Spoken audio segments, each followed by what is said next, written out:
জালিয়াতির মাধ্যমে সাবেক সেনাপ্রধান জেনারেল আজিজ আহমেদের দুই ভাই এনআইডি এবং পাসপোর্ট নেয়ার বিষয়ে নির্বাচন কমিশনের এনআইডি শাখা ও পাসপোর্ট অধিদপ্তরে চিঠি দিয়েছে দুদক।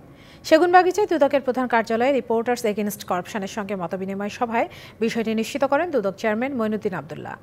দুদক চেয়ারম্যান বলেন, সাবেক সেনাপ্রধানের দুই ভাই হারিস আহমেদ ও তোফায়েল আহমেদ ওরফে জোসেফ কিভাবে মিথ্যা তথ্য দিয়ে এনআইডি কার্ড পেলেন, চিঠিতে তা জানতে চাওয়া হয়েছে। এদিকে সাবেক সেনাপ্রধান জেনারেল আজিজ আহমেদের দুই ভাই মিথ্যা তথ্য ব্যবহার করে জাতীয় পরিচয়পত্র কিভাবে পেলেন তা খতিয়ে দেখতে ইতিমধ্যে ৩ সদস্যের কমিটি গঠনের অনুমোদন পেয়েছে নির্বাচন কমিশনের এনআইডি শাখা।